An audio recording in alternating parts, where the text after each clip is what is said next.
Okay, any questions first?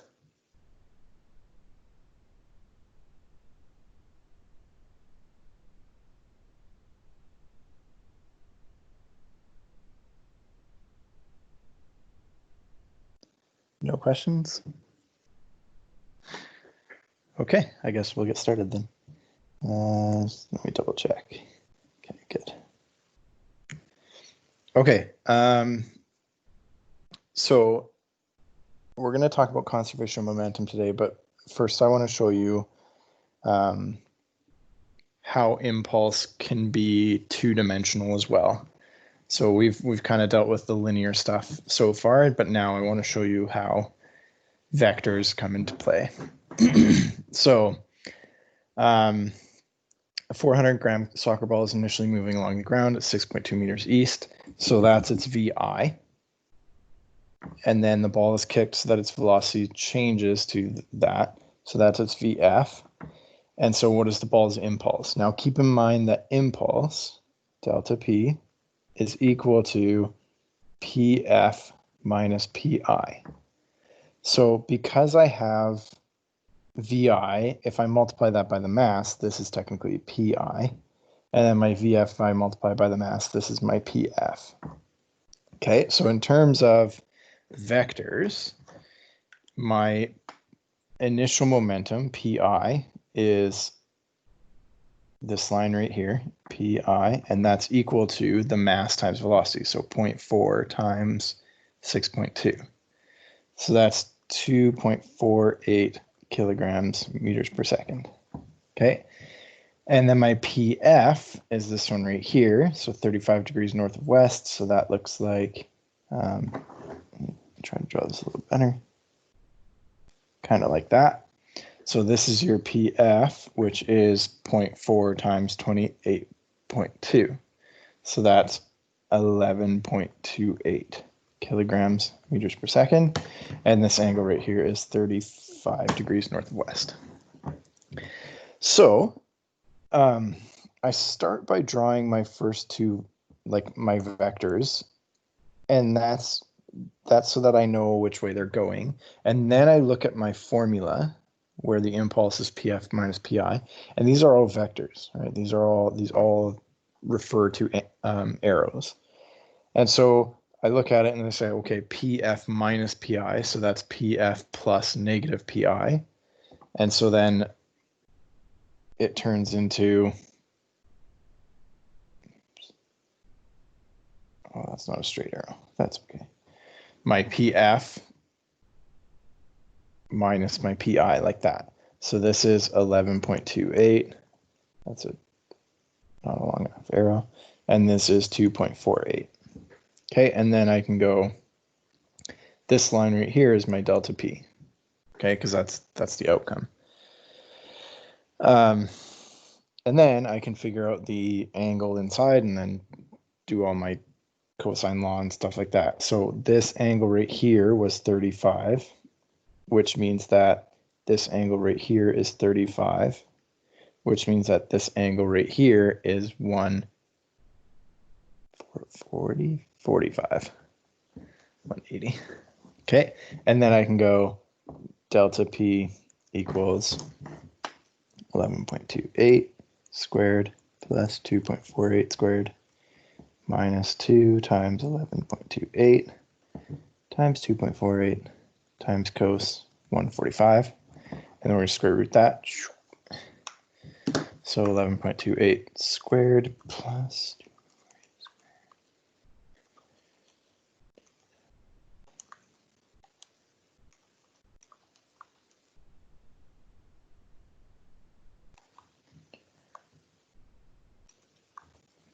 Okay, and this ends up being 13.39 kilograms meters per second.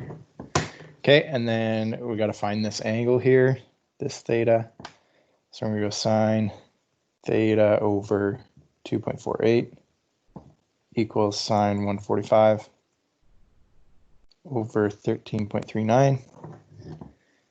So 2.48 sine 145 divided by that. Second sine that's 6 degrees. So what does that mean for delta P? Delta P is this part right here. So if this whole thing is 35 and this little one right there is 6, then it's 29. So then I would go delta P equals 13.39, which equals kilograms meters per second, 29 degrees north of west. Okay, so that's just applying the vector diagrams. Again, that's why we did that unit, super important. Part B, if the ball was in contact with the kicker's foot for 0.42 seconds, what was the force, with what force was the ball kicked? So now I'm going to use the formula delta P equals F net times T, like that. Okay, so I found my delta P, and I'm just going to use the magnitude. I'm not going to apply the direction yet. So if the delta P, if the impulse is 13.39, and that occurs for 0.42 seconds, then 13.39 divided by 0.42, that gives us an F net of 32 newtons. And then because force is also a vector, it's in the exact same direction as our impulse. Okay, because I'm using the impulse to find it, right? This is the same thing as that. So the F net will be in the exact same direction. Okay, so that would be a great test question. Something like that. And it's not overly difficult. It's just work, I guess. Okay, hopefully if there's any questions, just ask, please. Okay, so switching gears a little bit. This is kind of the next topic. So when you have an object that changes momentum, it's due to a force. But because of Newton's third law, that force that causes the change or whatever also experiences that force. And so it leads to this law, I guess you could call it, and it's called the law of conservation of momentum. Okay, so it states, it's kind of like the law of conservation of momentum. It states that the total momentum of a system will remain unchanged. Okay, or in other words, the total momentum before a collision will equal the total momentum after the collision. Okay, it has to be conserved. Now, things get a little bit dicey when you start talking about non-conservative forces.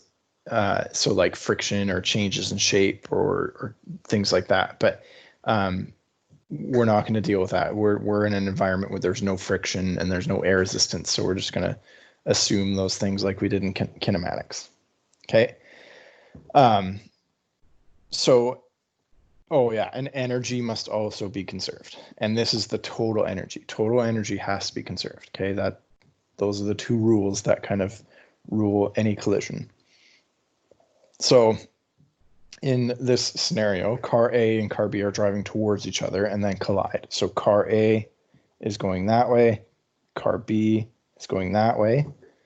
Okay, their total momentum before the collision is the same as the momentum after the collision. So keep in mind that momentum is dependent on mass and velocity. So if, let's say the mass of A is m and it's traveling at v, well, let's say the mass of B is the exact same mass and it's traveling at the exact same v, but in the other direction. Okay, this is positive, this is negative. This is before the collision. Okay, after the collision, what's the momentum going to be? 0.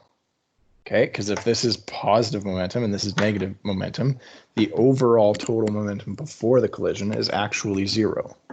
Okay, they kind of cancel each other out. So then they're going to hit and their momentum is going to be 0. So I'm assuming that if these two cars hit, you have A, you have B, they're just going to stop, because that would be a momentum of 0. Okay, but that's not necessarily, like if I said, okay, let's make B 2m times v, so it's double the mass. Well, now most of the momentum is in the negative direction, which means that the overall momentum after the collision is going to be in the negative direction, and these cars will go that way. Okay, I'll show you a simulation in a sec. And this is because of Newton's third law, okay? A hits B, B hits A. Those forces are the exact same for both cars. Okay, so they're both going to change, their momentums are both going to change by the exact same amount.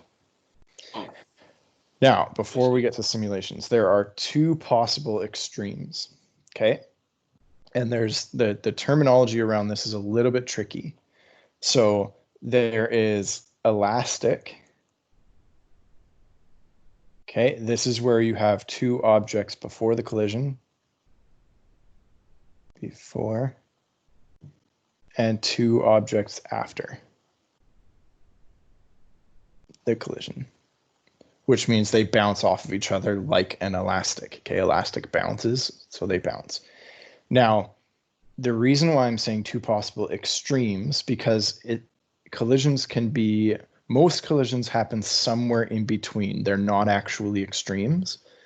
And so the extreme, the one end of the extreme is 100% elastic, and 100% elastic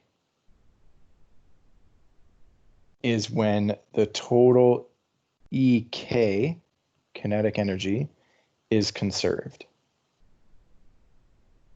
Okay, and we assume this, sometimes it happens on a minute scale.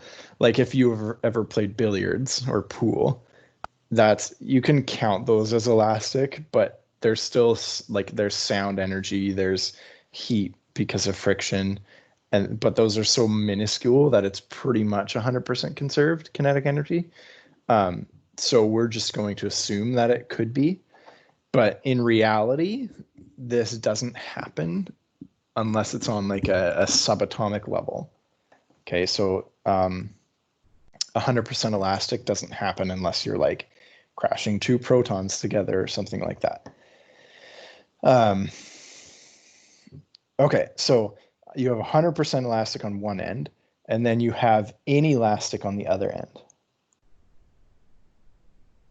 Okay, this is where you have two objects before and one object after. Okay, so they stick together. Objects stick together to form one object. Okay, now there's no like, in terms of energy, there's no trick here where it's like energy or kinetic energy is not conserved at all. Okay, it's going to be partially conserved because the objects will probably still be moving in some manner. So there's no trick there.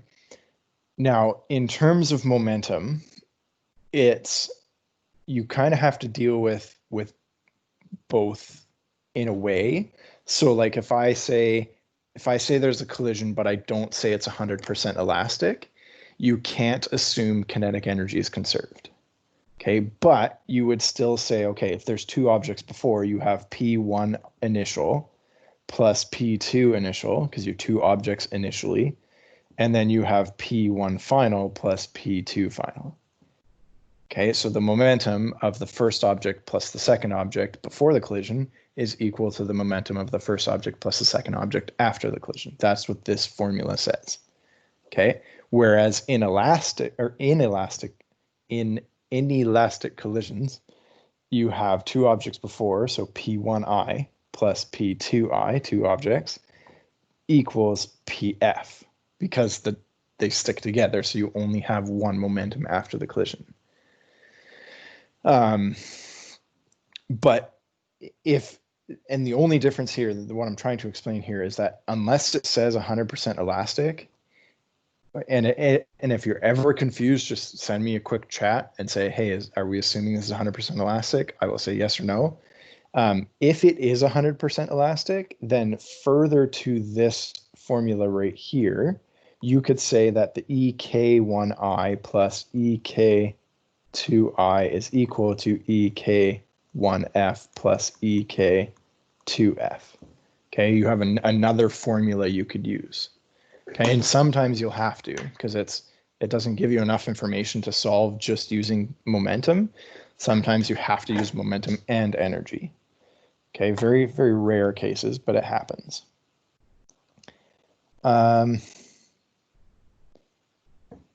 Okay, so that's hopefully that makes sense. But most collisions occur somewhere in between both extremes. Okay, even if like there's always going to be some sort of changing in shape or sound or something that is coming out of a collision. So they're not quite sticking together, but they're not quite staying as two full objects either. You're losing something, some energy somewhere. So yeah, these are the two most important questions. And then we'll get to, on Monday, we'll talk about explosions. Explosions is where you start with one object and you end up with multiple objects. You could have 3 or 4 or whatever. So we'll get to those at some other point. And this is like, it's not technically an explosion per se. We just use that word because it nicely explains when one object becomes many. So that's why we use it. Okay, simulation. I'm going to show you, I'm sure you guys have used FETs before.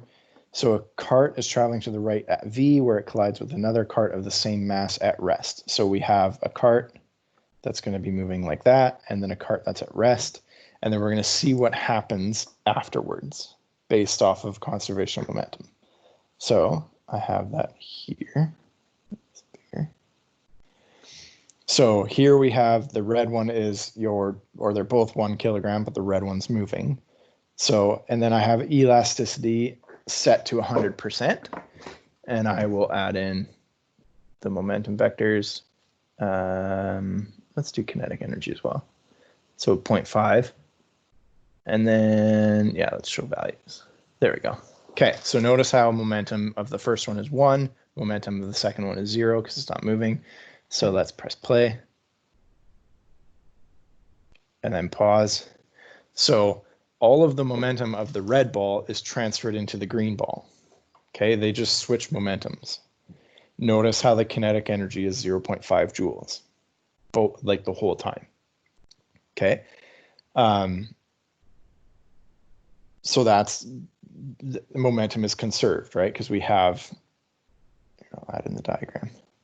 Okay, we have 1 before and 1 after. So let's show that one more time. So watch the momentum diagram. Okay, it just switches from one to the other. Okay, so now the next thing I'm going to do is I'm going to switch this to inelastic. Come on, can't use my mouse. Okay, so now the elasticity is 0. So let's watch what happens. They stick together. Now you can't see the momentum, but they're both 0.5 because they're sticking together. Okay, now watch what happens to the kinetic energy as well. So it starts at 0.5, they hit, and it becomes 0.25. So it's not being conserved at all. Now in reality, most collisions happen somewhere in between. So let's look at what happens at like 62%. Okay, notice how the red ball is still moving. Okay, even though it, like in the original diagram, it wasn't. Our kinetic energy is not conserved, but it's conserved more than it was when it was completely inelastic. And our total momentum is the exact same. 0.19 plus 0.81 is 1. Okay, so now the next thing, cart 1 has twice the mass of cart 2. So let's see what happens there. So let's reset this to elastic. And then here, I'm going to say ball number 1 is twice as big. So let's go to 2. Okay. Now our initial momentum is 2 because this one's still 0. And when we hit, the green ball speeds up more and the red ball keeps going. Okay, so there's a difference here where originally the red ball stopped and didn't and all of its momentum was transferred to the green ball. But this time, because of inertia, because the ball has more mass, it's harder to stop it. And so therefore it just keeps going because the momentum of the other one isn't enough. Okay. And then you can play around with this too. Like this is ball 2. I can give it a velocity. And then you can hit them together. And again, like ball 1 has higher mass, so therefore it's going to transfer more momentum to ball 2. So it's this whole relationship between mass and velocity. So that's the key that I want you to take from that. Okay, are there any questions before we start examples? I have a question. So I have a question. Okay, so let's do some examples here. So ball A is moving to the right with a velocity of 8 meters per second when it strikes ball B, which is also moving to the right. So notice how this one's ball A is faster than ball B, so it's going to catch up to it.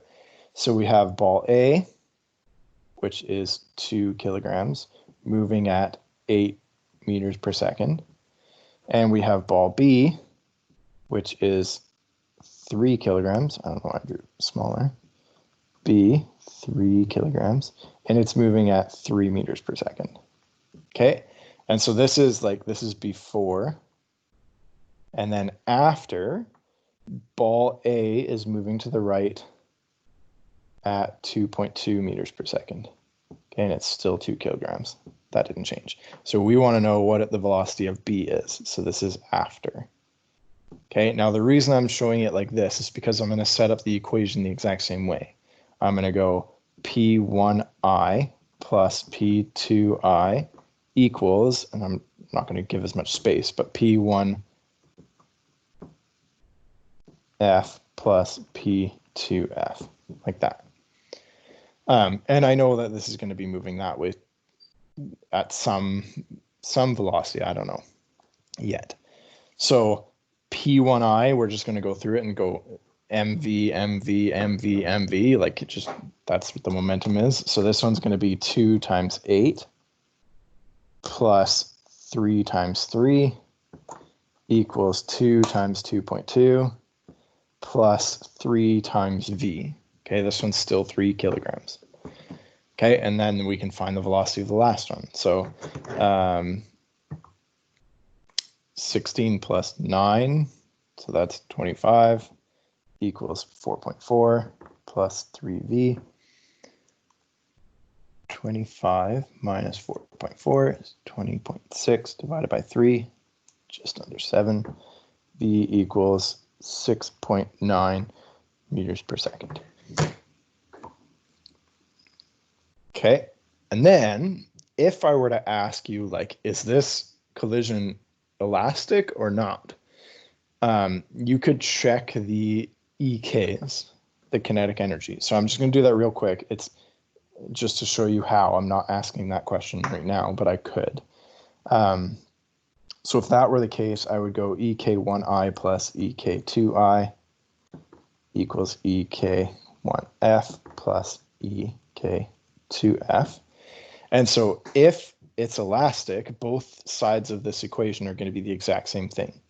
So this is going to be 1/2 times 2, and I'll show you what that does in a sec. So times 2 times 8 squared plus 1/2 times 3 times 3 squared equals 1/2 times 2 times 2.2 squared plus 1/2 times 3 times 6.9 squared. Okay, that was our velocity that we found. And these two sides should be equal. Now, because every term has a half in it, I don't need it. I can get rid of it. So then I'm going 8 squared times 2 plus 3 times 9, so 27. So this side is 155. And then I'm going 2 times 2.2 squared plus 3 times 6.9 squared, which is 152.51. Okay, so in this case, because they're so close, you would say yes. Okay, because there's probably some rounding that I made a mistake on. Well, I actually rounded up, so it probably isn't, but you could make an argument that yes, it pretty much is. And this is what I'm saying in pool, this is what you would see. It wouldn't quite be 100% conserved, but it'd be really close. So you would just assume, you would just say, yeah, like physics isn't perfect. If you get this close, it's probably pretty good.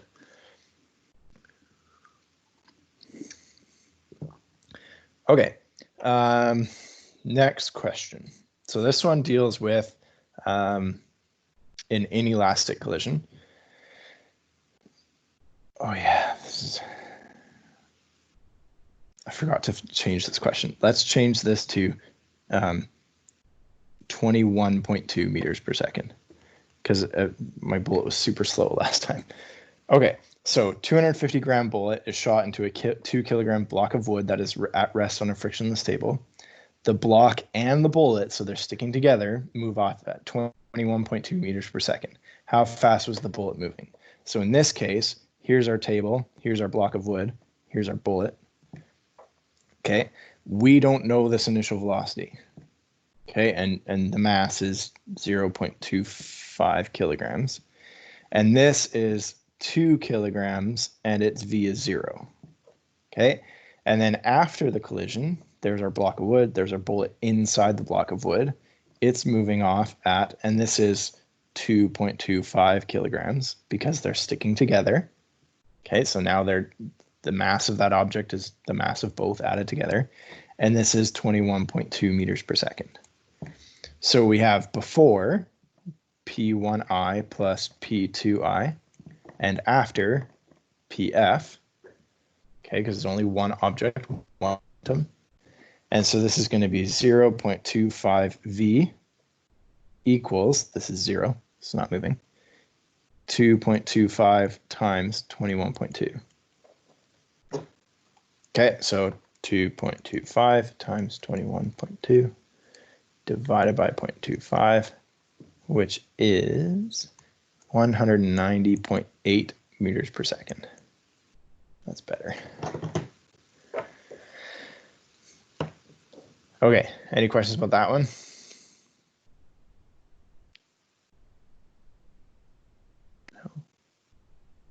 No. As you can see, like drawing diagrams like this, just to visualize what's actually happening in the collisions is very, very useful. Okay, so just to help you understand what's happening, draw a picture. It's great. Okay, this next one's called a ballistic pendulum. Oh, what do I have down here? Okay. So this is called a ballistic pendulum. So it's the 360 gram bullet is shot into a 1 kilogram block that's hanging from a rope. So we have a pendulum, a block of wood, and a bullet is going that way. Okay. As a result of the bullet striking the block and the bullet, so the bullet sticks in the block, swing upwards to a height of 0.6 meters above equilibrium position. Okay, so that means that it's going to swing up to here where this, come on, pen, this distance or this height is 0.6 meters. Okay, how fast was the bullet moving before it hit the block? Okay, we're going to have to use energy, conservation of energy and conservation of momentum to figure this out. Okay, if the pendulum swings up to a certain position where it stops, like it's going to stop here, V equals 0, then the energy here is all EP. Okay, and that comes from the kinetic energy that the mass had when it was hit by the bullet. Okay, so we're dealing with EP equals EK. Okay, we can use that to find the velocity of the block, the original velocity of the block. Okay, so EP is going to be mgh equals 1/2 mv squared. Now keep in mind that at this point the bullet is in the block, and at this point the bullet is in the block, and so the m's are the exact same. So we have 9.8 times 0.6 equals 1/2 times v squared. So this is 9.8 times 0.6 times 2 square root. I feel like this is going to be a really small velocity again. 3.43 meters per second. Okay, so that's the velocity that the block gains by being struck by the bullet.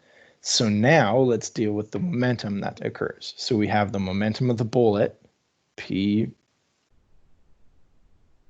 it's a bullet in a block. So let's do P1I plus P2I equals PF.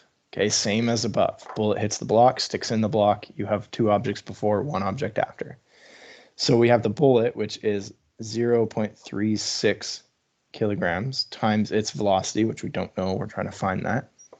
Plus 0, this is just hanging there, so it's not moving at all, equals 1.36 times 3.43.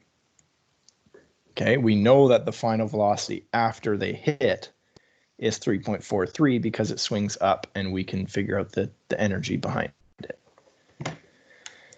So 3.43 times 1.36 divided by 0.36, and we get V is equal to 13 meters per second.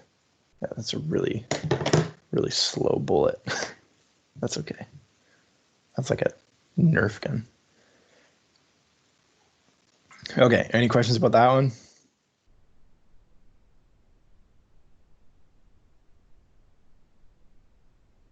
No? Okay. Okay. I want to show you one of these questions just because you might find some questions that deal with angles, and I just hopefully you can figure them out. Oh, where did I get 0.36 from? 0.36 is the mass of the bullet.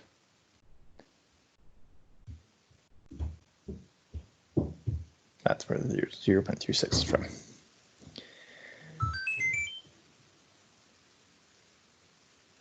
Let me see.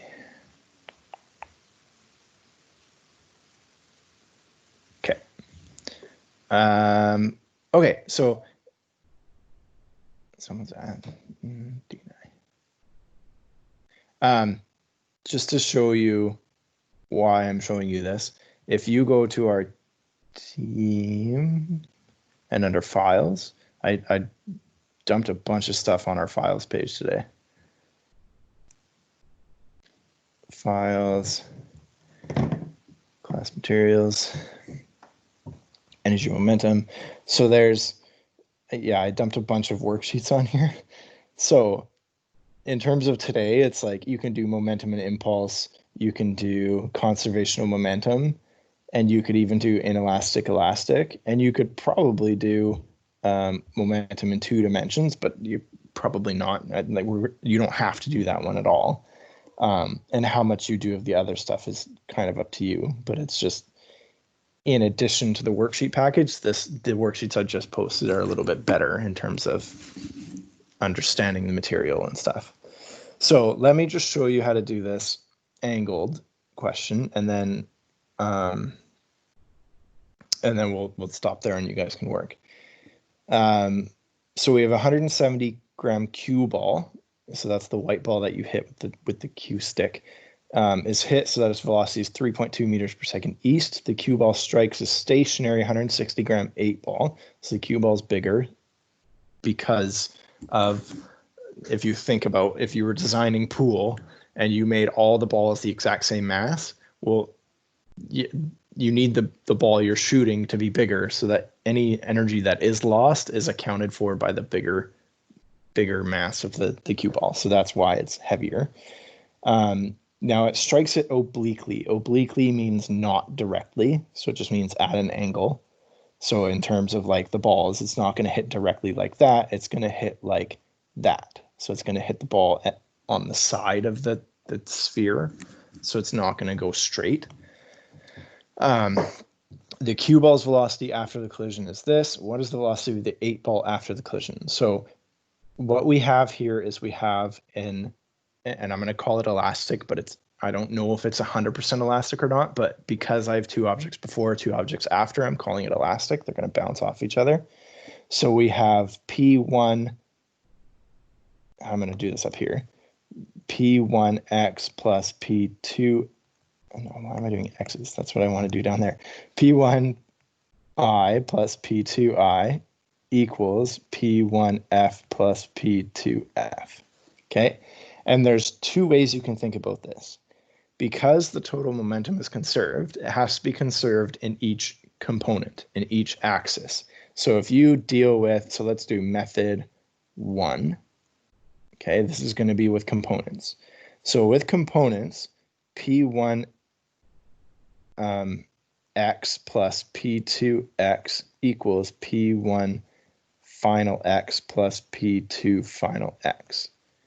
Okay, so that's kind of the relationship that we're going to be using. Now, if I draw out all my vectors, 170 cue ball hit, so this is my P1i, and this is going to be 0.17 times 3.2. So that's 0.544. The cue ball's velocity after the collision is this right here. So it's going to be something that looks like that. 22 degrees, 1.8. So 1.8 times 0.17 is 0.306. Okay, and then what is the velocity of the 8 ball after the collision? Well, if this is my P1f, if my P1i is all in the x direction, but my P1f has some y velocity, my P2f has to be this way. Okay, because any momentum in the y direction has to be canceled out by the y direction of the other one, because there is 0 y momentum in my original momentum, and so there can't be any after. Okay, so this is going to be something theta. So if I use this, what I can do is, so this is 0. I can say, okay, originally in the x direction, my P1i was 0.544. And then afterwards, my final momentum is 0.306 of my cue ball, but in the x direction, it's going to be 0.306 cos 22. And then my P2f is going to be P2f cos theta. Okay, that's this one right here. That's P2fx. Okay, and then I can say, okay, if that's true, then P1y plus P2y equals P1fy plus P2fy. Well, these are both 0, so that's going to be 0, and then this is going to be 0.306 sine 22 plus P2f sine theta. Okay, and now I can just start to solve it. So I have kind of two formulas here, or two equations here. So 0.544 minus 0.306 cos 22. So that's 0.26 equals P2f cos theta. And then, so that's my x. My y is going to be 0.306 sine 22. And so then I get 0.115 equals P2f sine theta. Okay, and now all I have to do is put one of these into the other. So let's go, let me think about this. P2f, I want sine over cos. So I'm going to solve it for this one. P2f equals 0.26 over cos theta. And then I'm going to plug that in over here. So I get 0.115 equals 0.26, oh man, over cos theta times sine theta, which becomes 0.115 equals 0.26 tan theta. And then I can solve for theta. 0.115 divided by 0.26, second tan.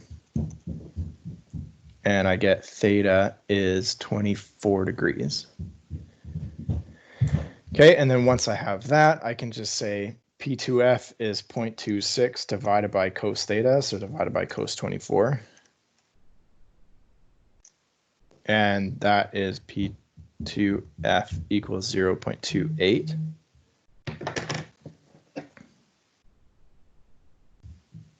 Where does the tan come from? Sine over cos is tan. So sine is opposite over hypotenuse, and cosine is adjacent over hypotenuse, which is like compound fractions. So if you multiply that by that, the h's cancel out and you're left with O over A, which is tan. It's a trig identity, sort of. Okay, so then this is 0.28 kilograms meters per second, but it's asking for the velocity. So then we're going to divide this by 0.16. So divide by 0.16. And you get V2F, or the velocity of the 8 ball, is 1.7 meters per second. And then in the direction that we found, 24 degrees south of east, like that. Okay. Oh man. Okay. Now, any questions about component method?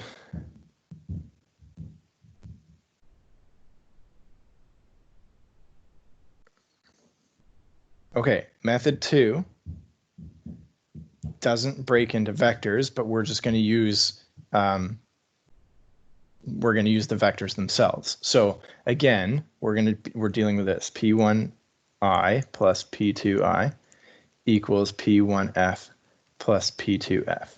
Okay. Now, most of the time, you're only going to have 3 of these because it forms a triangle. So this one is 0. So remember that. And then we're trying to find P2F. So P2F equals P1I minus P1F. So that's where I'm using my vector diagram from. Go back to this for a second. Okay. So P1I is this one, P1F is that one. So what I'm doing is I'm subtracting it. So P1I is that. I'm going to try to draw this a little bit bigger, 0.544. And I'm subtracting my P1F. So instead of going 22 degrees north of east, I'm going south of west. So I'm going this way, 22 degrees. And this is 0.306. Okay, that's why it's smaller than that top arrow there. And then, so this arrow right here is P2F. Okay, and now I can just do my cosine law again. So P2F equals 0.544 squared plus 0.306 squared minus 2 times 0.544 times 0.306 cos 22 square root 0.544 squared plus 0.306 squared.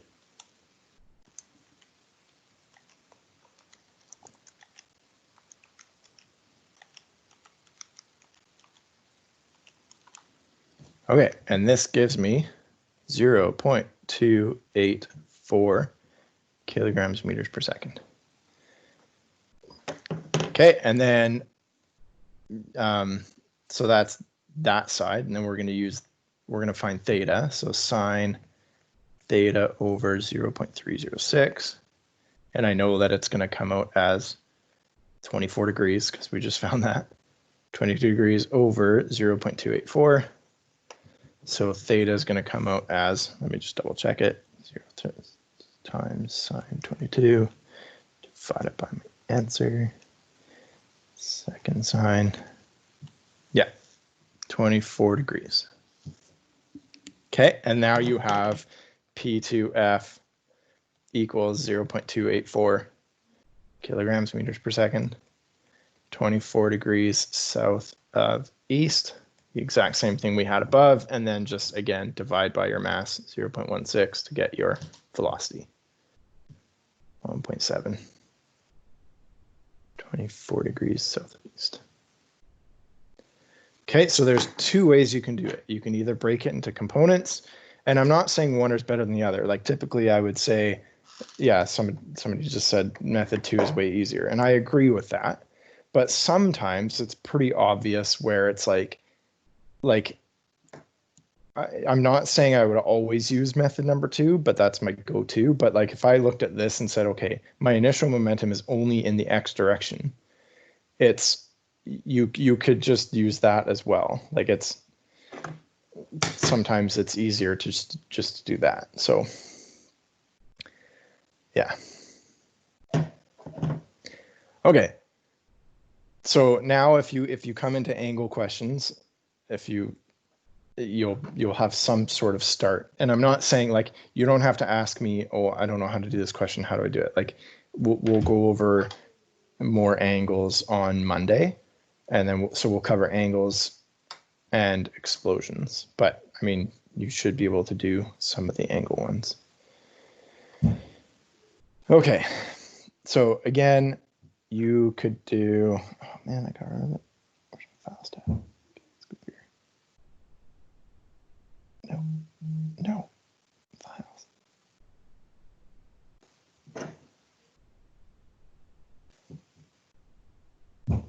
Oh, come on, scroll. My computer froze.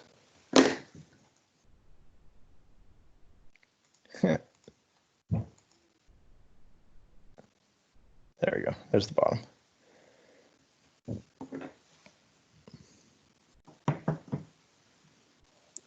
Let me know when you're done.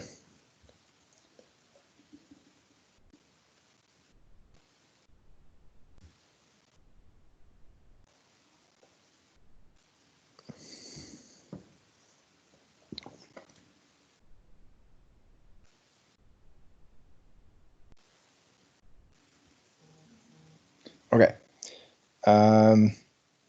So files, class materials. Hopefully this makes sense. You can do any of these. Yeah, you can do any of them. So as many worksheets as you want to do. And you can start doing one and then stop and just continue on a different one if you're finding it too easy or too hard or whatever. The only one that I would say don't do is the 2 dimensions, the momentum in 2 dimensions. And like this worksheet package, you can still do as well. I just want to make sure you have enough. Like I know it seems overwhelming because there's a lot, but I just want to make sure you have enough practice for this stuff because we are almost done. There's one more lesson on Monday and then the test will be on Tuesday. So, or maybe Wednesday. I don't know. We'll have to see. Actually, yeah, let's do the test on Wednesday. That's a better idea. So in terms of what you can do here, probably don't do the last one because those are all angles, but in terms of impulse and conservation of momentum, you can do all those as well. So yeah. Okay. I'm going to try get your quizzes and your tests marked this weekend, but no promises. I'm going to do some today, so hopefully I can get some done. Any other questions?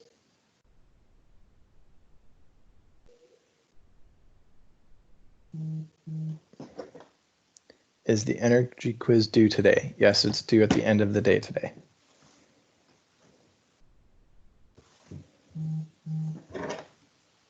Do we hand in the worksheets? No, you do not hand in worksheets. Worksheets are just for you to practice. I don't need to look at them. It's so that when we come back on Monday, you'll have questions to answer me or to ask me that I can answer.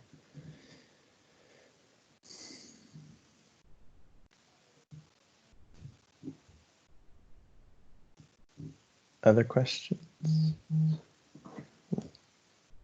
Can I ask about the quiz? Yes, you can. I can't promise that I can give you answers, but I can guide you.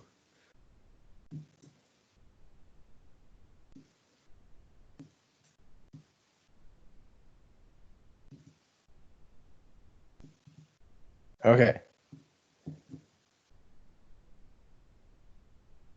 Okay. Okay, so I'm gonna stop recording and then stop sharing my screen. If anybody wants to stay on and ask questions or anything, you can.